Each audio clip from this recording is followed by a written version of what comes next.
Hello everyone, তোমালোক সকলোকে সায়েন্সৰ এটা অতি প্ৰয়োজনীয় ক্লাছলৈ স্বাগতম জনাইছো। আজিৰ এই ক্লাছটোত ব্লাড গ্ৰুপ, এন্টিজেন, এন্টিবডি ইয়াৰ ওপৰত পৰীক্ষাত কেনে ধৰণৰ কোৱেশ্চন আহে তাৰ বিষয়ে আলোচনা কৰিম। অতি প্ৰয়োজনীয় হ'ব, সো দেৰি নকৰি মই মোৰ ক্লাছটোলৈ আগবাঢ়িছো। ব্লাড গ্ৰুপ, এন্টিজেন, এন্টিবডি ইয়াৰ ওপৰত আলোচনা কৰাৰ আগতে এই ব্লাডৰ জুলীয়া অংশটোৰ নাম কি হয়, জুলীয়া পদাৰ্থটোৰ নাম কি হয়, প্লাজমা। যিটো পদাৰ্থৰ চতুৰ্থ স্টেজ হয়, গতিকে প্লাজমা পদাৰ্থৰ চতুৰ্থ স্টেজ। এই প্লাজমাত তিনিবিধ সেল পোৱা যায়, তিনিবিধ কোষ পোৱা যায়, গতিকে সেয়া হ'ল RBC, next WBC, next platelet. গতিকে RBC ৰেড ব্লাড কৰ্পাস্কুল, লোহিত ৰক্ত কণিকা, WBC হোৱাইট ব্লাড কৰ্পাস্কুল, গতিকে শ্বেতৰ ৰক্ত কণিকা, নেক্সট প্লেটিলেট, ইয়াক থ্ৰম্বোচাইট বুলিও কোৱা হয়। এই RBCৰ অন্য নাম কি হয়, এৰিথ্ৰ'চাইট, WBCৰ অন্য নাম কি হয়, লিউকোচাইট, আৰু ইয়াক কি বুলি জনা যায়, প্লেটিলেটক থ্ৰম্বোচাইট নামেৰে জনা যায়। এতিয়া চাবা,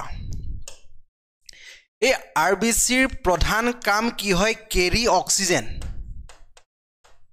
অক্সিজেন কঢ়িয়াই লৈ যোৱাত কোনে সহায় কৰে, RBCয়ে সহায় কৰে। এই WBCৰ প্ৰধান কাম কি হয়, ফাইট এগেইনষ্ট ডিজিজ, বেমাৰৰ বিৰুদ্ধে যুদ্ধ কৰে কোনে, WBCয়ে সহায় কৰে। গতিকে ফাইট এগেইনষ্ট ডিজিজ, বেমাৰৰ বিৰুদ্ধে কোনে যুঁজ কৰে, WBCয়ে যুঁজ কৰে। আৰু এই প্লেটিলেটৰ প্ৰধান কাম কি হয়, ব্লাড কোৱাগুলেশ্যনত সহায় কৰে, তেজ গোট মৰাত সহায় কৰে। গতিকে ব্লাড কোৱাগুলেশ্যনত সহায় কৰে, তেজ গোট মৰাত সহায় কৰে। নেক্সট চাবা, এই RBCৰ কাৰ্যকাল কিমান হয়, কিমান দিন RBCবোৰ জীয়াই থাকে, 120 দিন। ঠিক আছে, 120 দিনলৈকে এই RBCবোৰ জীয়াই থাকে। WBCৰ কাৰ্যকাল কিমান হয়, WBC 10ৰ পৰা 20 দিন, মনত ৰাখিবা। ঠিক আছে, নেক্সট চাবা, এই WBC ক'ত গঠন হয়, অস্থিৰ মজ্জাত, অৰ্থাৎ বোন মেৰত গঠন হয়, অস্থিৰ মজ্জাত গঠন হয় এই WBC। আৰু প্লেটিলেট তেজ গোট মৰাত সহায় কৰে। ইয়াৰ ওপৰত পৰীক্ষাত কুৱেশ্যন অহা দেখা যায়। নেক্সট এটা কথা চাবা, আমি ইয়াৰ পিছতে এন্টিজেন, এন্টিবডি ইয়াৰ বিষয়ে আলোচনা কৰিম। গতিকে এই এন্টিজেনবোৰ সাধাৰণতে শৰীৰলৈ বাহিৰৰ পৰা আহে, ঠিক আছে, আমাৰ শৰীৰত প্ৰৱেশ কৰে।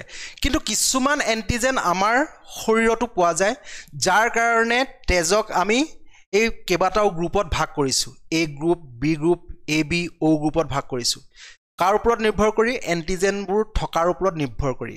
সেই এন্টিজেনবোৰ ক'ত থাকে মনত ৰাখিবা, এই RBCৰ ছাৰফেচত এন্টিজেনবোৰ থাকে,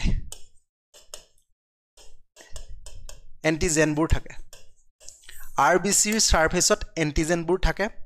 আৰু কি এন্টিজেন থাকিব তাৰ ওপৰত ভিত্তি কৰি আমি ব্লাডক গ্ৰুপত ভাগ কৰা হৈছে, মানে A group, B group, AB, O গ্ৰুপত আমি ভাগ কৰিছোঁ।